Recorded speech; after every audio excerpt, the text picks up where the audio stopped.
Why haven't we found intelligent life yet? In the early 2000s, a team of researchers at the Parkes Observatory, Australia, started detecting a series of bizarre millisecond-long radio bursts. They called them peritons.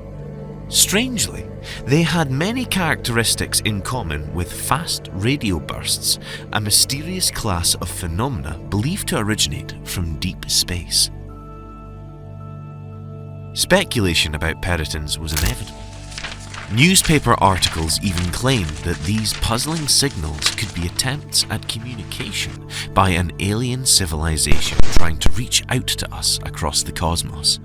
But the Parkes team wasn't convinced. Soon enough, they realized the periton signals weren't coming from space at all. They were coming from microwave ovens within the observatory itself. As is so often the case, our hopes of discovering intelligent extraterrestrial life turned out to be a false alarm. So, is there really anything, or anyone, out there?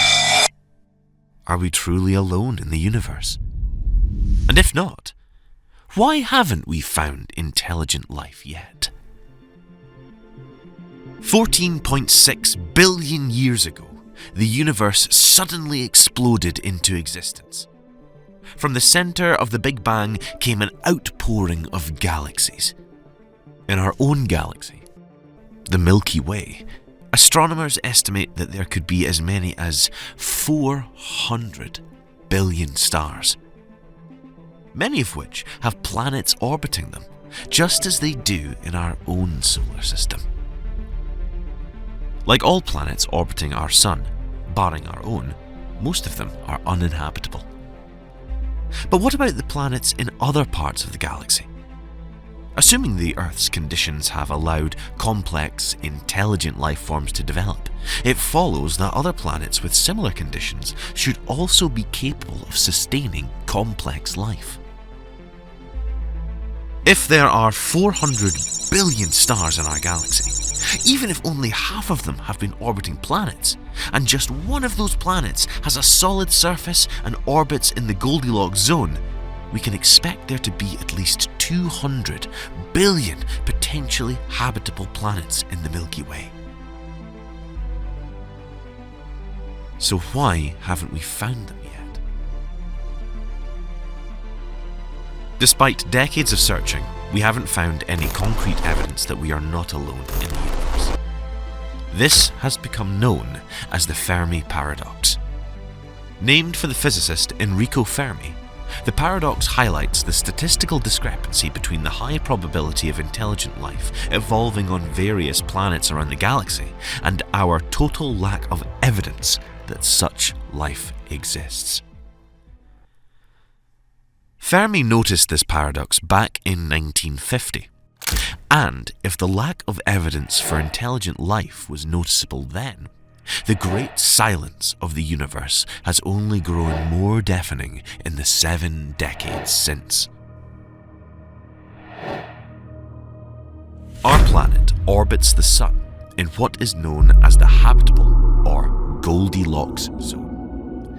It's far enough away from the Sun to not be too hot, but not so far away that it's too cold. In other words, it's just right. However, many scientists, including Enrico Fermi, have pointed out that Earth seems to be a pretty typical planet. It has a typical rocky surface and it's located in a fairly standard solar system in an unexciting part of a common barred spiral galaxy. This principle of mediocrity, coupled with the estimated number of planets that sit in the Goldilocks zone of their solar systems, inspired the idea that life should be common throughout the universe. Not only that, but since such an apparently mediocre planet gave rise to intelligent life forms like humans, it seems reasonable to assume that other Earth-like planets should be capable of doing the same thing. But, as Fermi said back in 1950, where is everybody? One of the leading explanations for the Fermi paradox is the rare Earth hypothesis. It asks the question, what if, rather than being commonplace, Earth is actually exceedingly rare?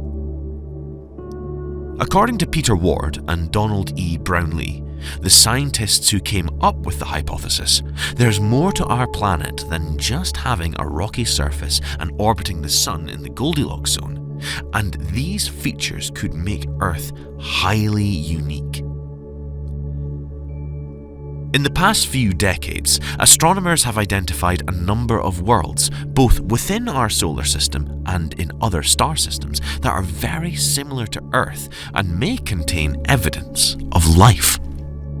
Mars, for instance, is now cold and bone dry, but evidence suggests that the red planet once had flowing water, a thicker atmosphere, and a warmer climate. Europa, one of Jupiter's many moons, meanwhile, has plenty of surface water. Although it's cold, with temperatures dropping to minus 160 degrees Celsius at the equator and minus 220 degrees Celsius at the poles, Europa's oceans are prevented from freezing by tidal heating.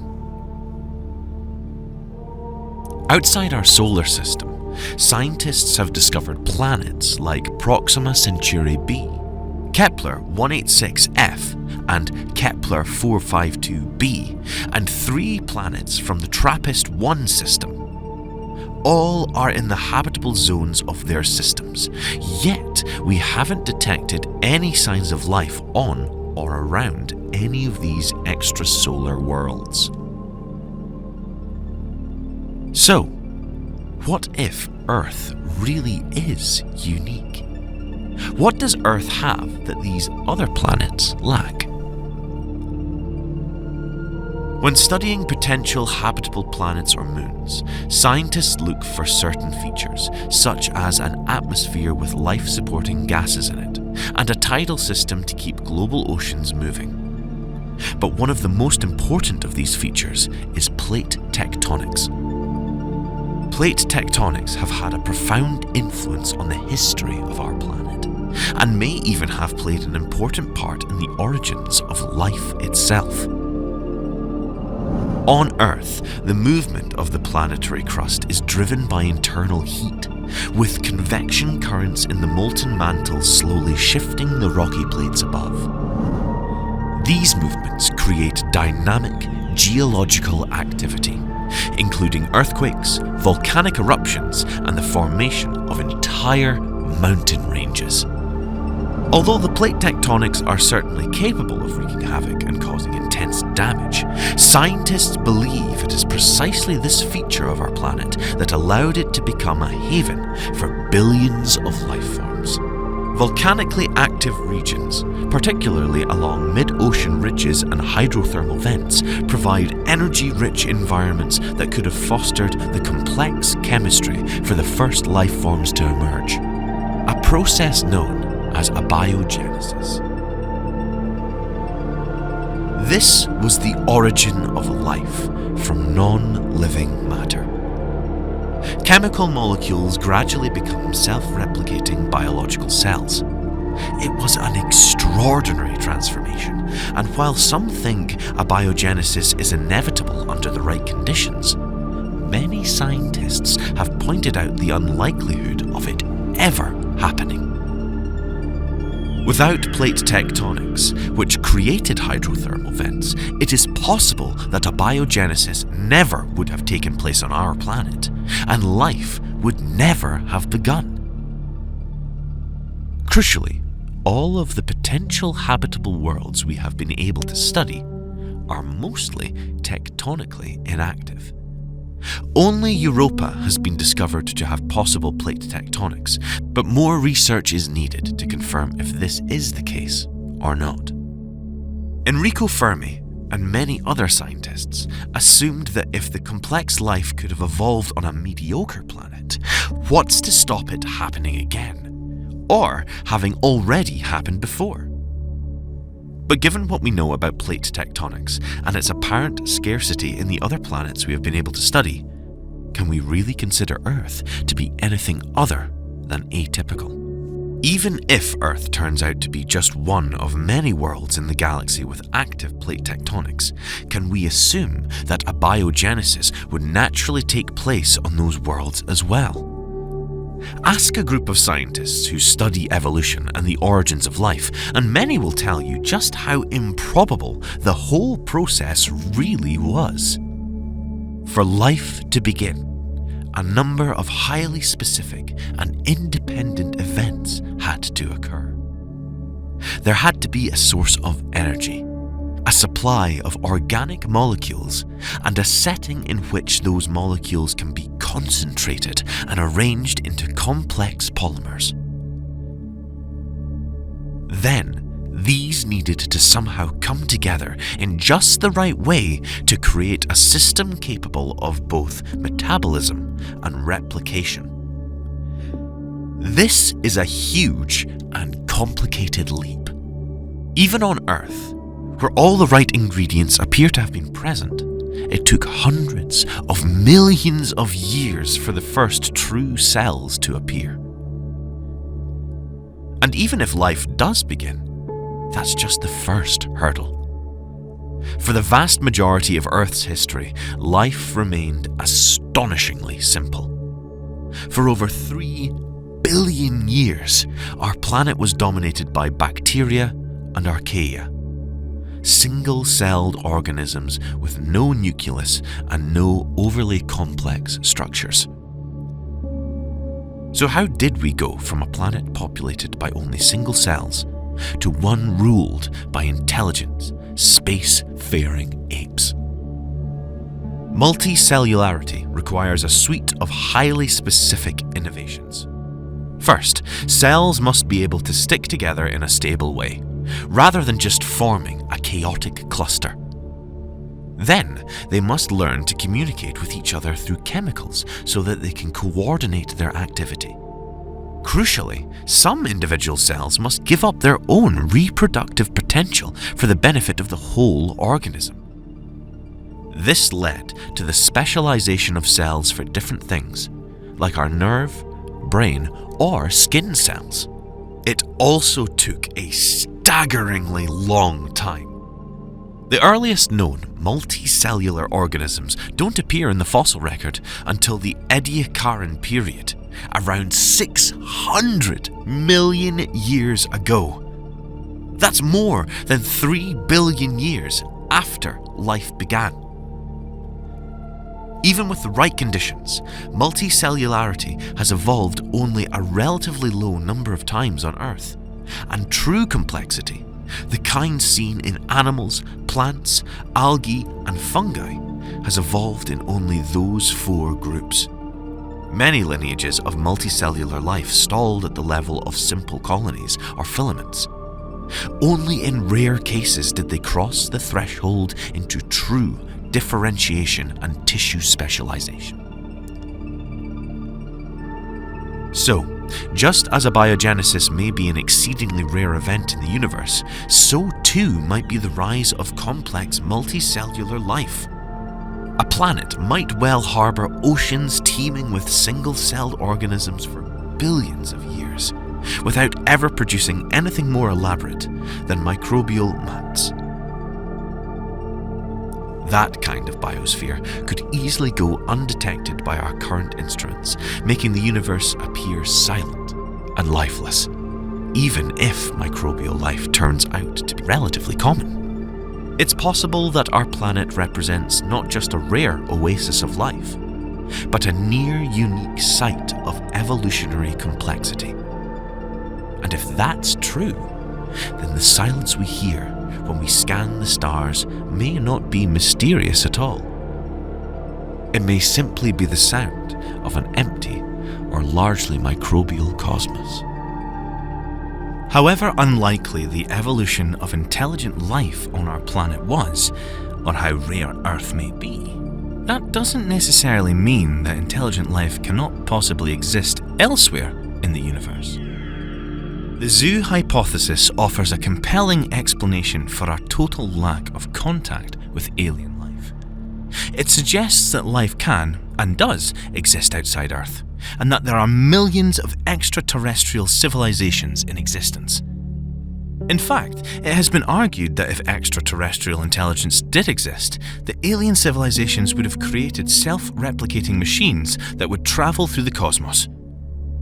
John von Neumann first envisioned these machines as the most effective way of performing resource extraction activities, such as mining in space. In theory, these machines would be able to use some of the resources they extracted to replicate themselves. Given the age of the universe, and that scientists think we are not far off from making our own self-replicating machines, such machines would already be common throughout space. We should, in theory, have already encountered them. But we haven't. Since it took 4.6 billion years after our planet formed for modern humans to emerge, and it has only been within the last century that we have begun our first forays into space, uncountable extraterrestrial civilizations could have risen and fallen during that time. Assuming that this is true, these civilizations would be far more advanced than we are. They could have technology sophisticated enough to completely hide their existence from us, silently observing us without alerting us to their presence. Maybe that's why we haven't come across any self-replicating machines. But why would alien civilizations do this? In the TV series Star Trek, the crew of the Enterprise regularly come into contact with alien civilizations on distant planets. However, they are not allowed to meddle with civilizations deemed to be less technologically advanced than they are. Known as the Prime Directive, the rule allows the crew to observe and study the aliens, but they cannot interfere. This is all science fiction, of course. But could something like this really happen? According to the zoo hypothesis, it's possible. Except, in this scenario, the roles are reversed. We are the technologically inferior civilization being quietly observed by aliens many times more advanced than us. This hypothesis explains the Fermi paradox by arguing that intelligent life does exist throughout the universe. It's just hiding. Like in Star Trek, technologically advanced aliens could be deliberately avoiding communication with Earth to allow natural evolution and socio-cultural development to take place.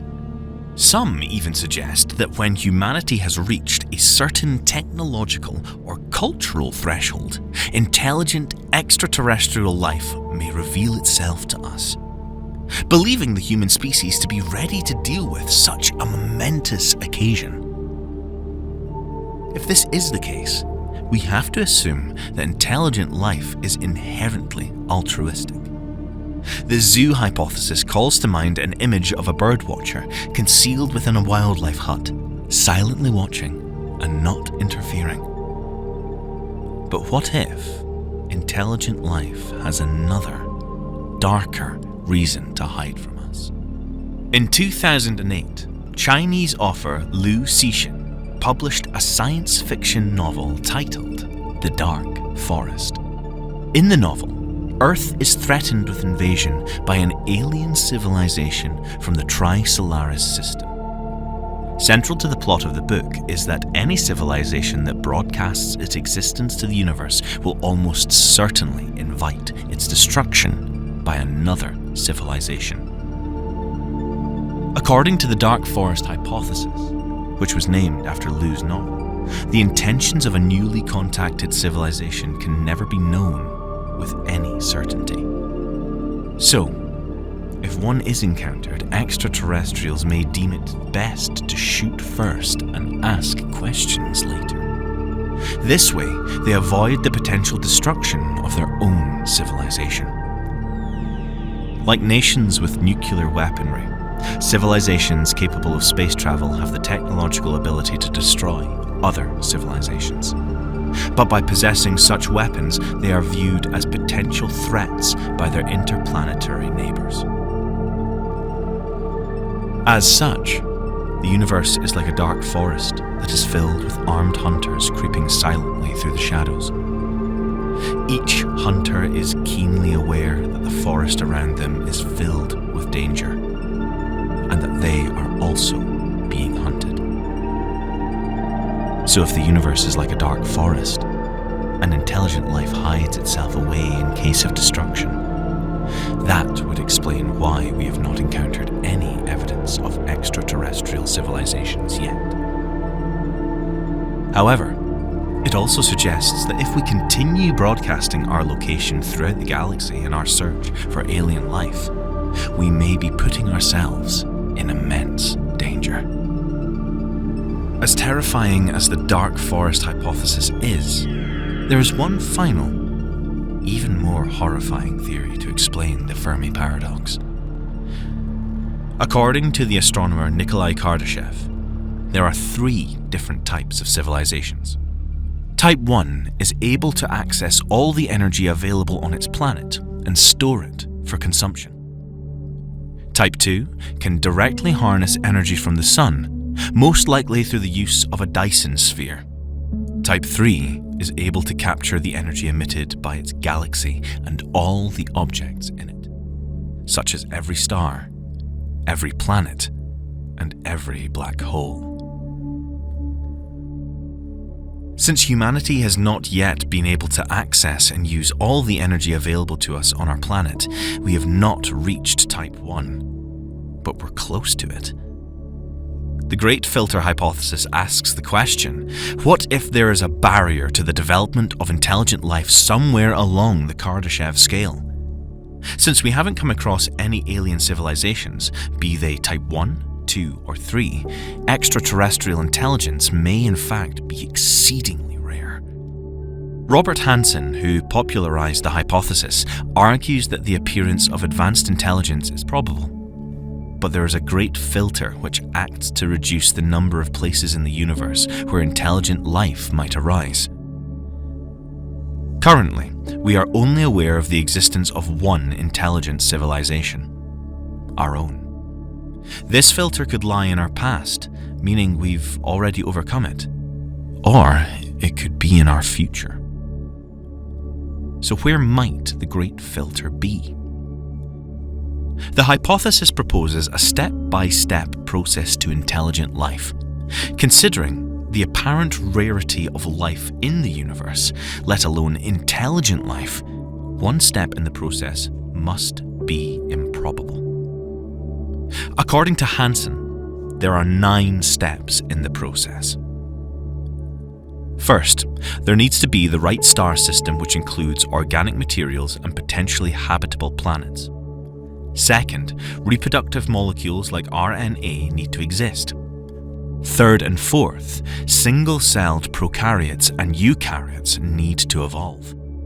Fifth, life must begin sexually reproducing itself. Sixth, multicellular life must evolve. And seventh, intelligent creatures who use tools must emerge. We have successfully passed these 7 steps on Earth and are currently at the 8th step, a civilization advancing toward the potential for colonizing space. The 9th step, an explosion of interstellar colonization, is in our future. But what if this step is where the filter lies? If the 8 steps we have already completed were not improbable, we might assume that many extraterrestrial civilizations at a level of technological sophistication similar to our own would exist.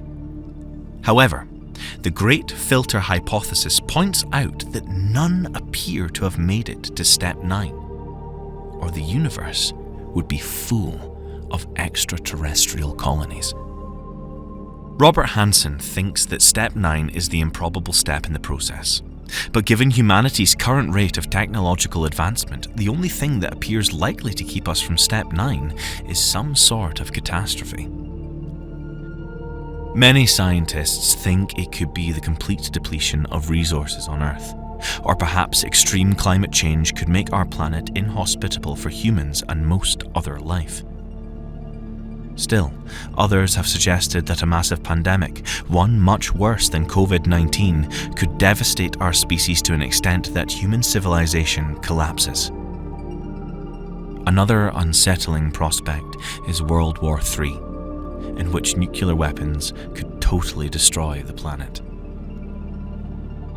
This is why the Great Filter hypothesis is so disturbing.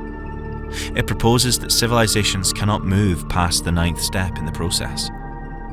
The most commonly cited reason for this is that civilizations inevitably destroy themselves once they reach a certain point. This point could potentially be type 1 on the Kardashev scale. And if this is true, our future could be very bleak. To counteract the horror of the Great Filter and the Dark Forest, the sustainability solution offers a more hopeful explanation to the Fermi paradox. In the 21st century, a major concern for almost all governments, businesses, manufacturers, and individuals is sustainability.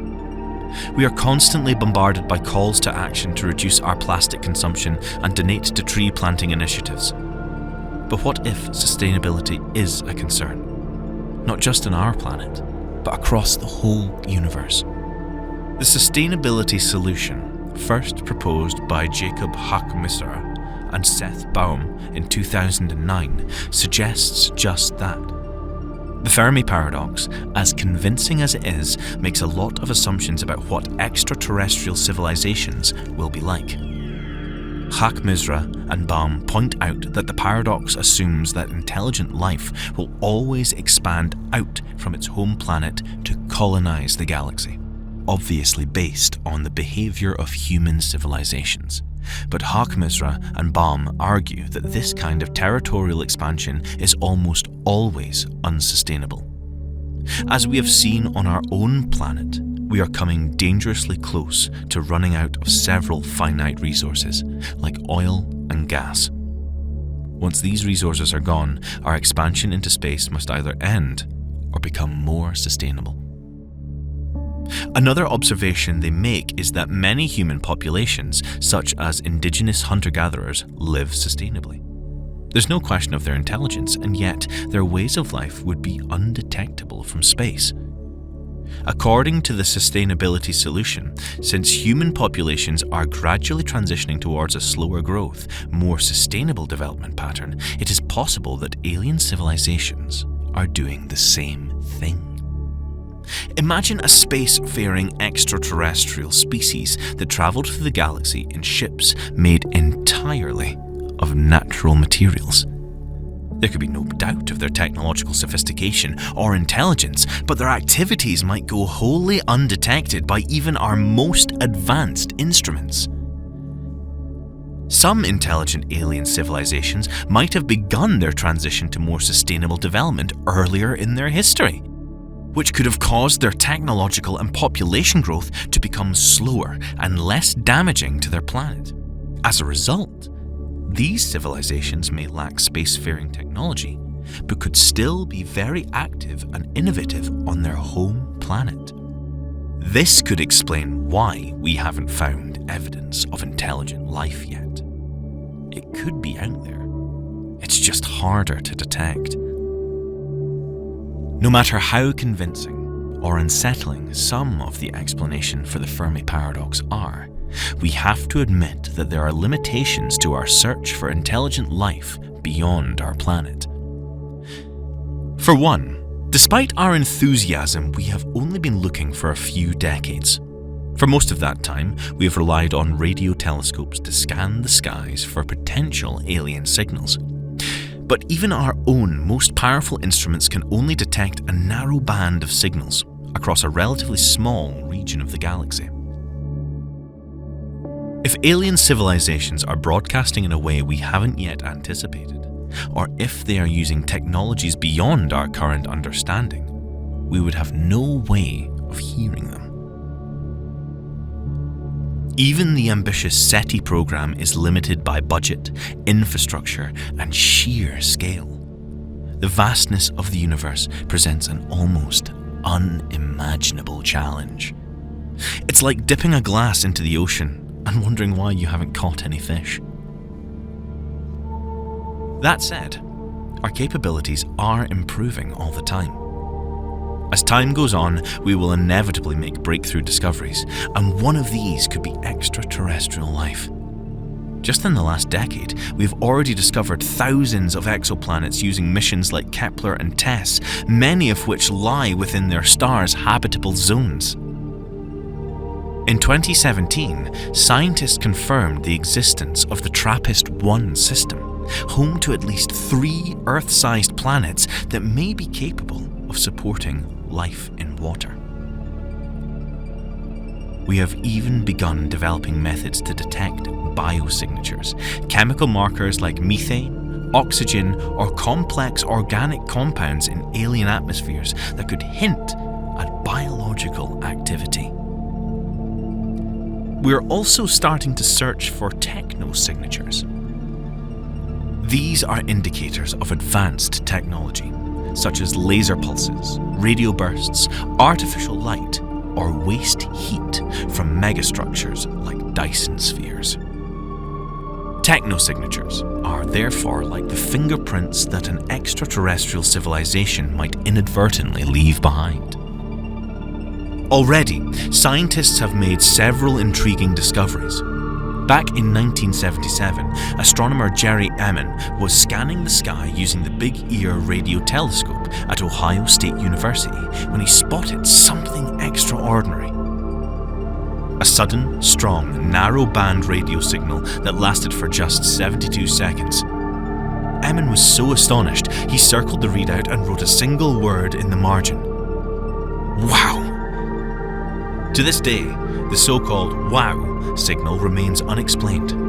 It came from the direction of the constellation Sagittarius and matched the expected signature of an artificial transmission. But it has never been detected again. More recently, in 2017, astronomers in Hawaii detected a strange object passing through our solar system. They named it Oumuamua, meaning first distant messenger, because it came from beyond our system.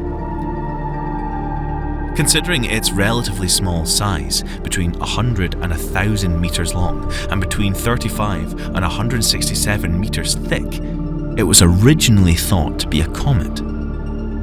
But it showed no signs of having a coma, the usual nebula of gases that surround comets when they pass near the sun. And it's moving fast. In fact, by the time it was detected, it was already on its way out of the solar system. This makes studying it difficult because it's already so far away, but even in such a short time frame, scientists have been able to observe several intriguing details. It is uncommonly cylindrical in shape, and it moves through space in a seemingly unnatural way. Rather than spinning around a principal axis, as most objects in space do, it appears to be tumbling.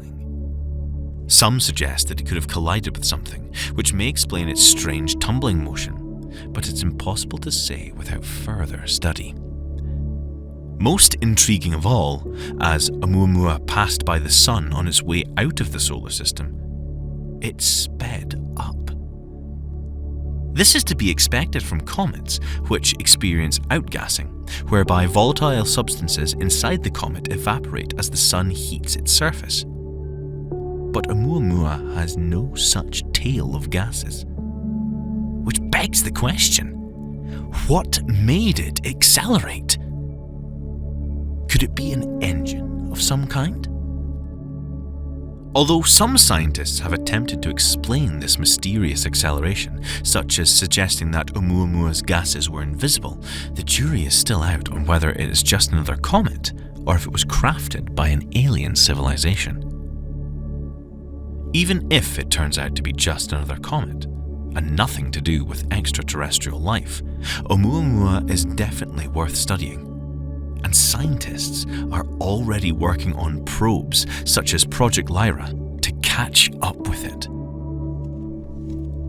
So far, our encounters with interstellar objects are limited to just Oumuamua, but our ability to find and study potential habitable planets is increasing. With advanced technology like the Kepler Space Telescope, we can look far beyond our own solar system to make discoveries hundreds of light years away. In 2015, the telescope was used to discover K2-18b, an Earth-like planet orbiting the red dwarf star K2-18. It's located in the habitable zone of its star system, and in 2019, scientists reported the presence of water vapor in K2-18b's atmosphere. Some have even suggested that the planet could have oceans. And if that's true, it's easy to imagine that life might thrive within them. Apart from water vapor, K2-18b's atmosphere also contains small amounts of carbon dioxide and methane, but it's mostly made up of hydrogen. Obviously, this is very different from Earth's nitrogen and oxygen-rich atmosphere, which contains minimal hydrogen. However, studies on Earth have known that certain microorganisms can live in hydrogen-rich atmospheres. So although we humans wouldn't survive on K2-18b, other forms of life could be quite comfortable. But perhaps the most exciting news from K2-18b came in 2025, when scientists reported the possible presence of dimethyl sulfide, or DMS, in the planet's atmosphere. On Earth, most of the DMS in our air is produced by marine phytoplankton. And on K2-18b, the concentration of DMS have been claimed to be up to 20 times higher than on Earth. So, could microorganic life exist on K2-18b? We only have early, speculative evidence right now, but it's an exciting prospect to consider. Today, our search for intelligent life is growing more and more sophisticated. One of the most ambitious projects is the Breakthrough Listen.